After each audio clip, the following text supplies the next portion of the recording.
अस्सलाम वालेकुम all of you. वालेकुम अस्सलाम ma'am.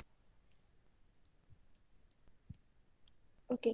So as we have seen, how value of k affect the stability of the complex.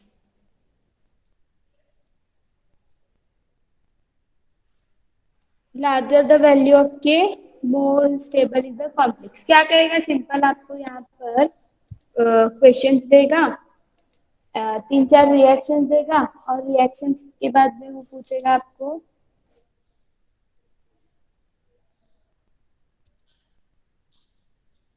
दो तीन reaction देगा और रिएक्शन के बाद में वो पूछेगा आपको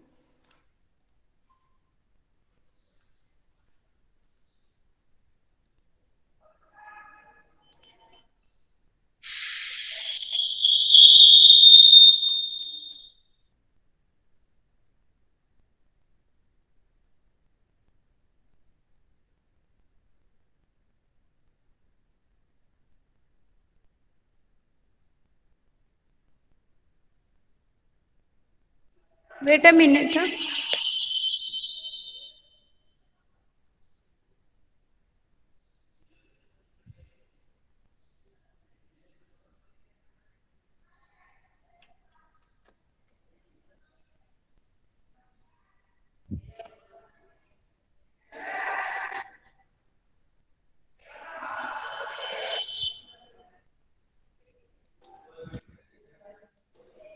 ओके.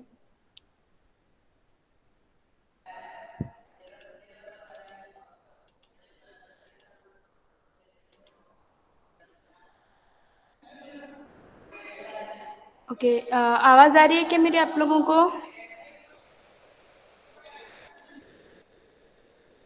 यस मैम आ रही। Now next point is factors which governs the stability of the complex. Means factors which affect stability of the complex. तो सबसे पहला फैक्टर है उसके अंदर charge to size ratio of the metal ion and next है nature of the ligand. So first point हम देखेंगे charge to size ratio किस तरह से अफेक्ट करता है स्टेबिलिटी ऑफ द कॉम्प्लेक्स को. इस पर क्वेश्चन रहते हैं, देखो. हाँ, explain the factors which affect stability of the complex या फिर the factors which governs the stability of the complex. में first है charge to size ratio of metal ion. Higher the ratio, this is the SML charges, personal SML charges.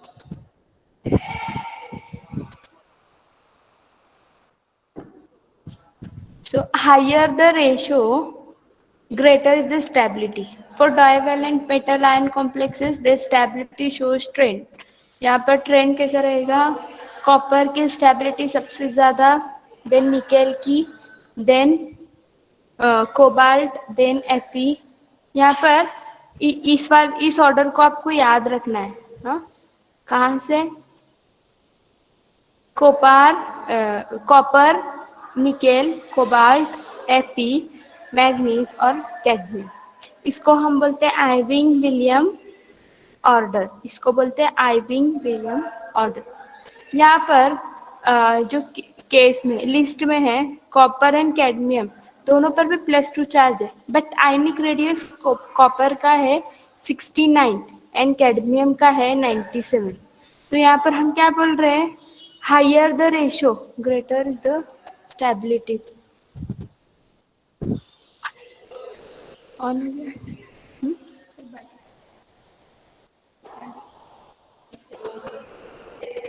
Okay. So यहाँ पर ये वाली list में copper and cadmium पर +2 charge है, लेकिन आयोनिक रेडियस कॉपर का क्या है 69 है और कैडमियम का क्या है 97. तो the charge to size ratio for copper is greater than cadmium. Therefore, copper comes first and cadmium second. Okay. So next है nature of ligand. So यहाँ पर the second factor which affect the stability कि how easily ligand can donate a pair of electron. जितने आसानी से वो electrons donate करेगा उतना ही ज़्यादा क्या होगा, स्टेबल कॉम्प्लेक्सेस फॉर्म होंगे। तो लिगैंड्स दोज क्या बोलेंगे, that is the basicity of ligands, stronger bases tend to form stable complexes. जितना स्ट्रॉन्ग बेस होगा, मतलब जितने आसानी से वो इलेक्ट्रॉन्स को डोनेट करेगा, उतना ज़्यादा स्टेबल कॉम्प्लेक्स क्या होगा, फॉर्म होगा। ओके, यहाँ तक समझा आपको? ये पॉइंट थेरोटिकल है, सिर्फ आपको ये लर्न करना है। तो यहाँ पर देखो, अभी हम होमवर्क के लिए आपको यहाँ पर है, the stability constant of AgCN2 minus is 5.5 into 10 raised to 18, while that of corresponding AgNH3 twice plus is 1.6 into 10 raised to 7. Explain why AgCN2 minus is more stable. पहले तो इसने बोला, आपको दिया है डायरेक्टली कि ये वाला ज़्यादा स्टेबल, इसकी वैल्यू देखो क्या है, के की वैल्यू, ये वाली जो वैल्यू होती है कि नहीं, 5.5 इंटू 10⁻18, ये वैल्यू होती है के की, स्टेबिलिटी कांस्टेंट। यहाँ पर रीजन क्या लिखोगे आप, stability constant of AgCN2 is 1.5 into 10⁻18, which is more stable than AgNH3 twice plus, that is 1.6 into 10⁻7. So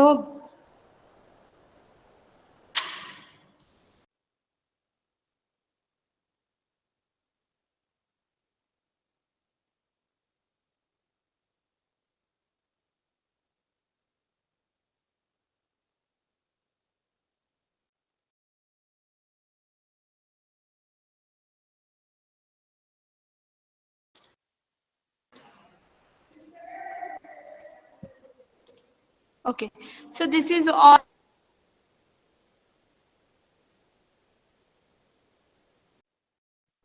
ma'am आपका माइक बंद हो गया।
Okay.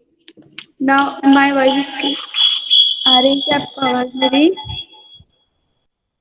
Yes ma'am. Wait.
there is some technical issue.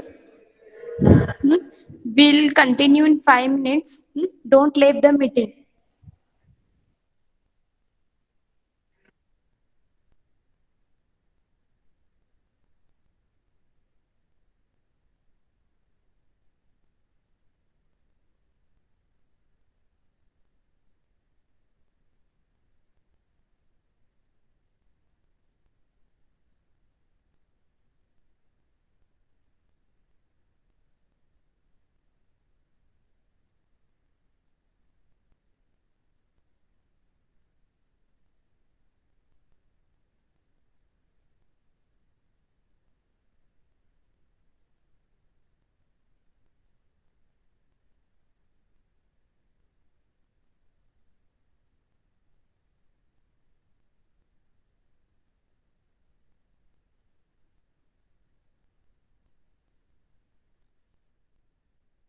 Okay now अभी मेरी आवाज भी आ रही है आपको स्क्रीन भी दिख रही है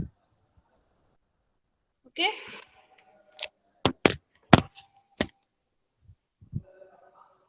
आवाज और स्क्रीन भी दिख रही है क्या मेरी आपको Yes, ma'am.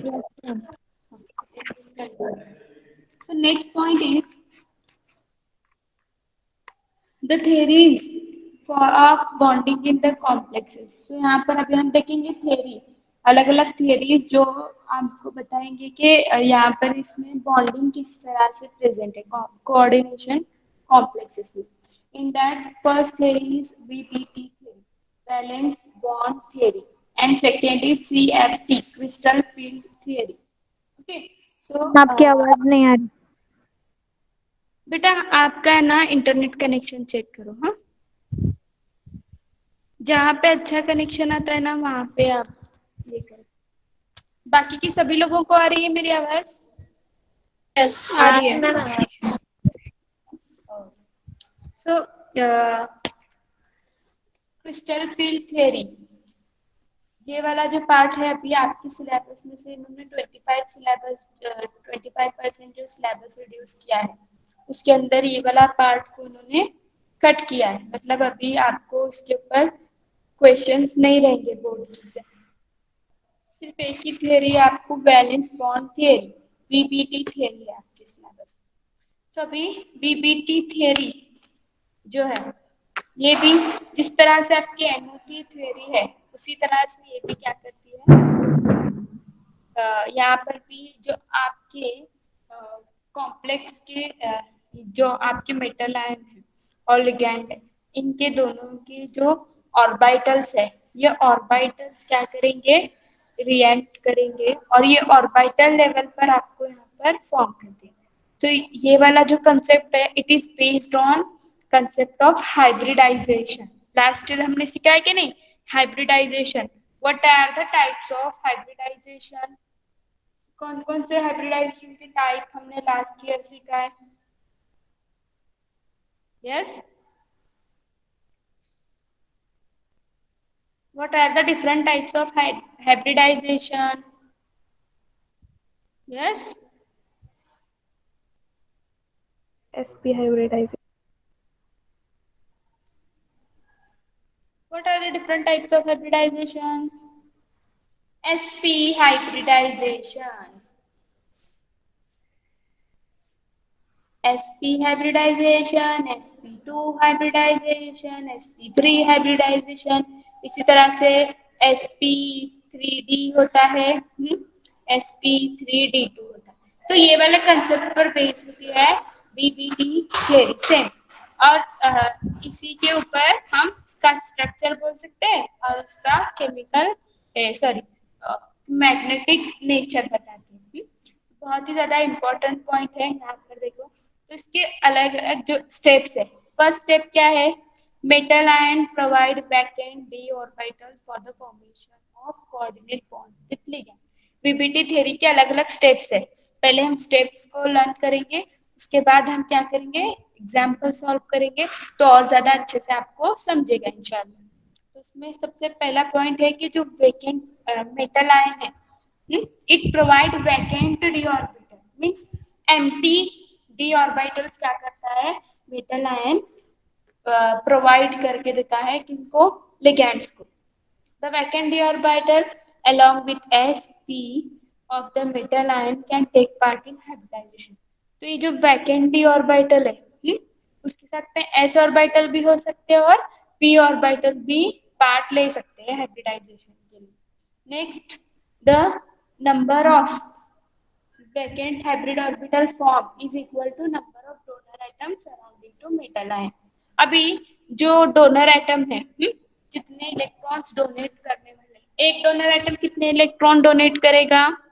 यस, एक डोनर एटम कितने इलेक्ट्रॉन्स डोनेट करेगा? यस, बोलो स्टूडेंट. हमने देखा कि एक डोनर एटम कितने इलेक्ट्रॉन्स डोनेट करता है? 2 इलेक्ट्रॉन्स डोनेट करता है. तो एक ऑर्बिटल में भी कितने इलेक्ट्रॉन्स चाहिए? कितने इलेक्ट्रॉन्स बैठ सकते हैं? 2.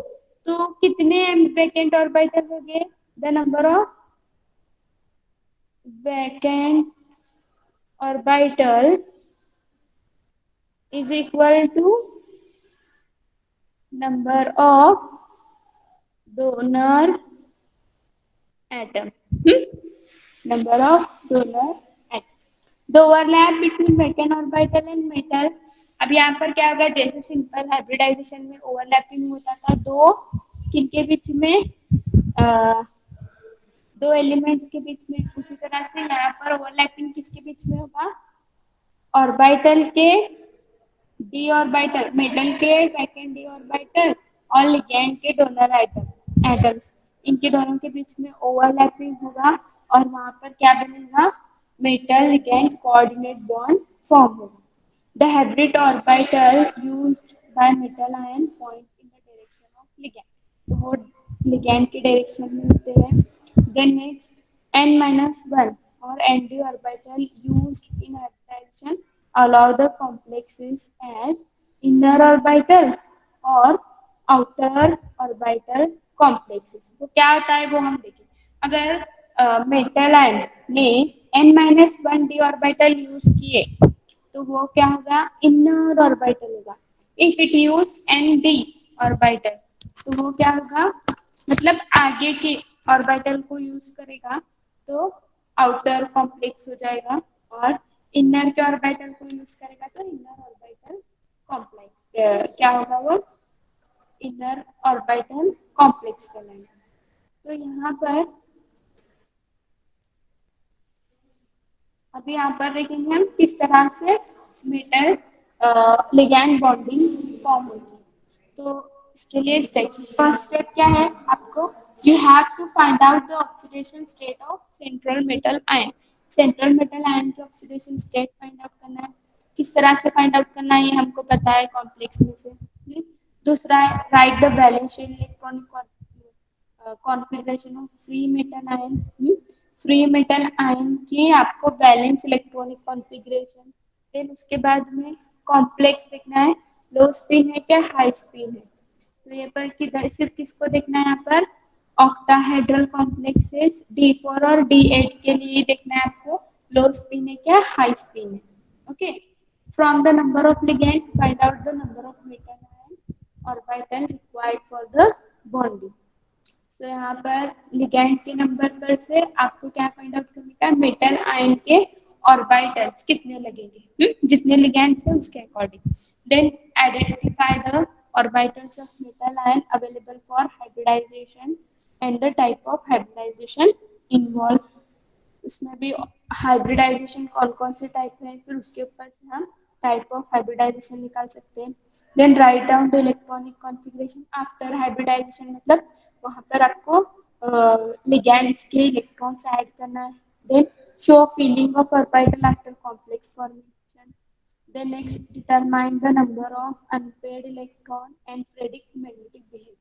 अब अनपेयर्ड इलेक्ट्रॉन है नहीं है उसके हिसाब से हम मैग्नेटिक बिहेवियर शो. पहले हम ये वाला टेबल जो है इसको हम कंप्लीट करें. देखो sp हाइब्रिडाइजेशन थी तो ज्योमेट्री क्या थी? sp हाइब्रिडाइजेशन थी तो ज्योमेट्री क्या थी? स्टैंडर्ड 11th में हमने देखा था. देखो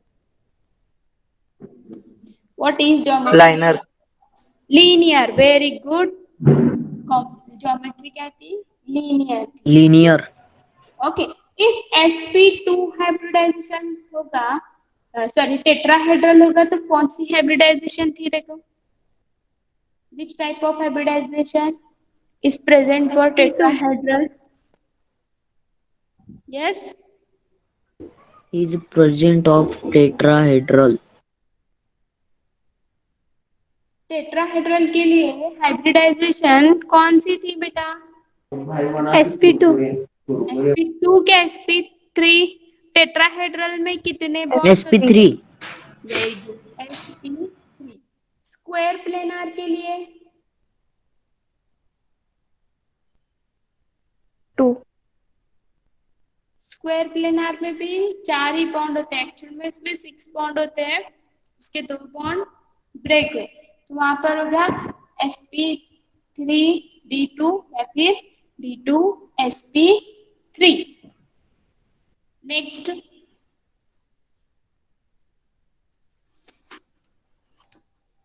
यहाँ पर है ये ऑक्टाहेड्रल के लिए ये वाली ज्योमेट्री। तो चलो हम फर्स्ट है ऑक्टाहेड्रल कॉम्प्लेक्सेस को फाइंड आउट करेंगे। तो सबसे पहला है ऑक्टाहेड्रल कॉम्प्लेक्स, यहाँ पर एग्जांपल है CONH3 3 plus. It is low spin complex. Low spin complex इसने दिया है ऑलरेडी, लो स्पिन हाई स्पिन, तो आपको एग्जाम में भी लो स्पिन हाई स्पिन ये दिया जाएगा। ओके, तो अभी फर्स्ट है ऑक्सीडेशन स्टेट ऑफ कोबाल्ट। तो सबसे पहले हमको फाइंड आउट करने का यहाँ पर oxidation state of cobalt. Cobalt के ऑक्सीडेशन स्टेट किस तरह से फाइंड आउट करते हैं हम? CONH3 6 3 plus. ओके, तो हम क्या करते हैं, इसको कंसिडर करते हैं x, हाँ यहाँ पर NH3 0 है इज इक्वल टू +3, तो कोबाल्ट की ऑक्सीडेशन स्टेट क्या हो गई? +3। The balance electronic configuration of cobalt 3 plus is represented in box. तो यहाँ पर आउटर लिखा है सिर्फ इन्होंने 3d4s 4p। अब देखो, हाँ कोबाल्ट, कोबाल्ट का एटॉमिक नंबर क्या है? मेरे को बोलो, कोबाल्ट का एटॉमिक नंबर क्या है? What is atomic number of cobalt? Yes, 27. Cobalt ion के बाद है